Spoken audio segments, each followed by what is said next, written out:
Ustadz, apa hukumnya jika ada orang perempuan mengunggah foto video anaknya ketika masih kecil dan anak perempuan? Apakah ketika anak tersebut berdosa setelah besar karena ada foto videonya tak menutup aurat? Anak kecil mana ada auratnya? Anak kecil tak ada aurat. Tapi jangan di-share foto anak-anak kita, nanti bisa kena ain deh. Ainu haq. Dicetak orang foto itu di ain, ditengok. Bisa. Atau disantetnya, dibawakannya ke dukun. Oh, bisa. Yang ada foto-foto ambil sekarang. Jangan sampai foto anak itu mandi hujan tak bercelana dibuat. Ustaz, apa hukumnya kita listrik setiap bulan tarifnya naik bukan turun subsidi, sedangkan pemakaian hari-hari tak bertambah? Apa kami berdosa karena negara zalim pada kami?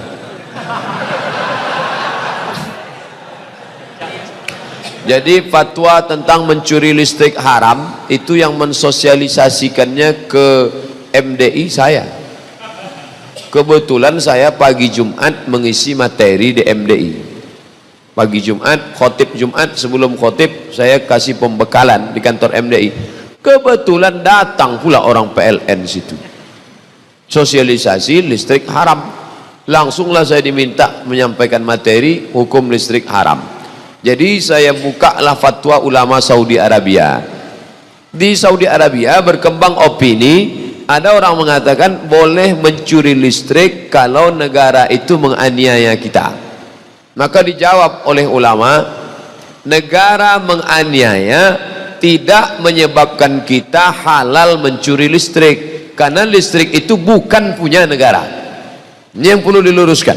Listrik ini punya umat seluruh Indonesia. Maka kalau kita curi listrik, kita tidak merugikan negara, tapi kita sedang memakan hak umat seluruh Indonesia. Maka berdasarkan itu kita tidak mencuri listrik. Ustadz, sampai sekarang saya tak tahu caranya mencuri listrik. Kalau tahu mungkin mencuri juga saya. Saat ini saya tinggal berdua di rumah dengan ibu saya. Jika saya menikah nanti, apakah saya tetap tinggal serumah dengan ibu saya atau tinggal di rumah baru bersama istri saya? Istriku, ya, aku mau menikah dengan engkau. Oh, belum lagi, kan belum jadi bini. Oh my dear, oh my darling, I want you to be my wife. Tapi kau akan menjadi perempuan kedua dalam hidupku. Tentu dia marah kan? Berarti aku bukan yang pertama, katanya. Bukan, kau a second woman, perempuan kedua. Yang pertama siapa? Dibukanya lah tatonya. Ini tatoku. Apa punya? I love Amadan. Rupanya dia preman tapi sayang sama emaknya. Lalu apa kata si perempuan itu? Bang, aku memang milikmu, tapi engkau adalah milik emakmu. Wah, tapi sayangnya dalam sinetron aja ada. Perempuan mesti paham bahwa suamimu itu pernah 9 bulan 10 hari tinggal di perut dia, mengalir darah emak itu dalam badan dia. Jangan sampai emak itu membawa HP ke toko servis HP, tolong kau tengokkan HP ku ini, kenapa anakku tak menelpon, mungkin HP ini rusak. Setelah diperiksanya, HP ibu tidak rusak lah, otak anak ibu sudah rusak.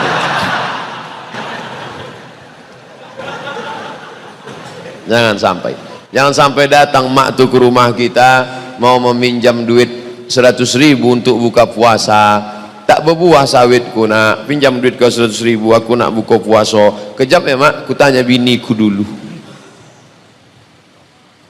Saya pernah membaca sebuah hadis mengatakan, janganlah kamu berkata bohong hanya untuk membuat suatu kaum tertawa. Celakalah dia, celakalah. Tapi ada teman saya mengatakan Nabi pernah berbohong saat bercanda dengan sahabatnya. Beliau menutup mata sahabatnya dan berkata, andai saja kamu laku dijual. Kata teman saya, sahabat Nabi itu adalah seorang budak. Dari situlah dia mengatakan Nabi pernah berbohong saat bercanda, karena mana mungkin seorang budak tidak laku dijual. Wa ana la akdzib, aku tak pernah berdusta, kata Nabi. Sifat Nabi 4, siddiq, amanah, tabligh, fatanah. Nabi tak pernah berdusta. Kalau begitu Nabi tak pernah bercanda. Nabi bercanda, la yadkhulul jannata ajuzun, tak masuk surga nenek-nenek. Menangislah nenek-nenek mengaduk ke Nabi, jadi aku tak masuk surga, kata Nabi. Nabi tertawa menengok nenek tak masuk surga. Kata Nabi, bukan nenek-nenek tak masuk surga, nenek-nenek yang sudah 70 tahun ketika masuk surga muda balik menjadi 30 dan 33 tahun. Karena tak ada gunanya masuk umur 70 dikasih kacang goreng, apa mau dikunyah?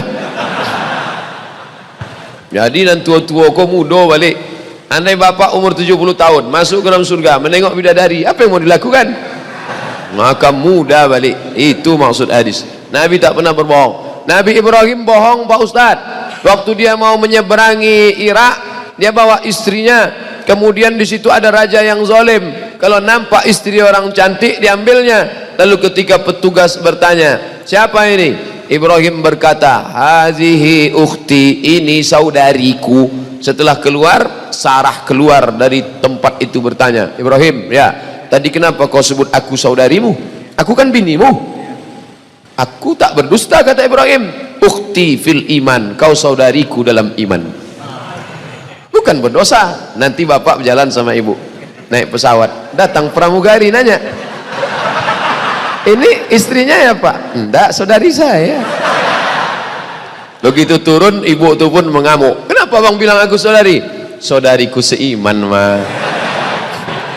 Tapi jamaah ini tak bisa lagi melakukan itu karena cerita udah bocor.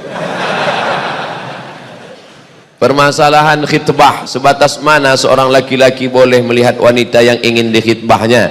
Bagaimana cara mengetahui kesuburan seorang wanita lewat telapak tangannya? Yang pertama, ditelengok mukanya, karena boleh jadi ajdaru, dia memotivasi kami untuk menikah. Waktu ditengok dari jauh tertarik, imut-imut, pas nampak dari dekat amin-amin, tak jadi. Tengok muka supaya jangan menyesal. Kedua, tapak tangan. Menengok tapak tangan bukan mau menengok subur apa tak subur. Menengok tapak tangan bukan ditengok apa bisa pelaris kalau buka warung atau tidak. Menengok tapak tangan untuk ditengok kasar atau tidak. Kalau kasar berarti dia budak hamba sahaya, tak siap nikah sama orang susah. Tapi kalau dia halus, ada pun orang mengatakan tapak tangan di situ ada tanda kesuburan, diginikan begini, kalau nampak tiga anaknya begini, itu tak betul. Itu namanya ilmu katurangan. Ilmu katurangan pernah ditulis dalam sebuah buku oleh Syekh Soleh Sarat Al-Samarani. Soleh Darat Al-Samarani salah satu gurunya Mbah Hasyim Asy'ari. Tapi ilmu itu dia tulis berdasarkan kebanyakan. Ilmu katurangan dari ilmu kuda. Orang membeli kuda ditengoknya. Kalau kaki kuda itu begini, begini sifatnya. Kalau begini kepala kuda itu begini sifatnya. Itu ilmu kebanyakan. Katanya ilmu itu bisa juga pada manusia. Kalau telinganya begini, begini sifatnya. Kalau tangannya begini, begini sifatnya. Pernah dijadikan disertasi S3 di Universitas Islam IAIN Semarang. Siapa yang mau cari ilmu ini, cari. Mungkin masih ada disertasinya di Semarang. Tapi yang dalam hadis itu hanya disebut untuk menengok dia kasar atau tak kasar. Jangan cari yang terlalu susah. Susah kau mencari makannya. Jangan terlalu kaya, tak terasanya garam engkau.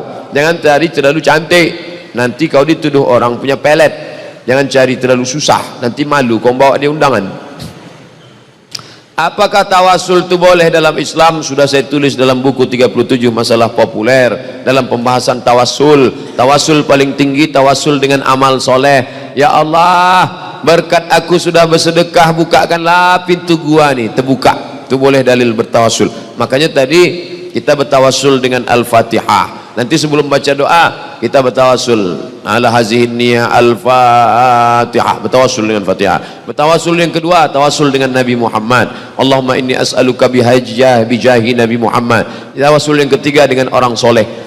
Di antara orang soleh yang diyakini kewaliannya menurut Imam Nawawi, Syekh Abdul Qadir Jailani. Kata Imam Nawawi, salah satu dari wali Allah Subhanahu wa taala. Bertawasul dengan Syekh Abdul Qadir Jailani. Bagaimana tawasul yang baik?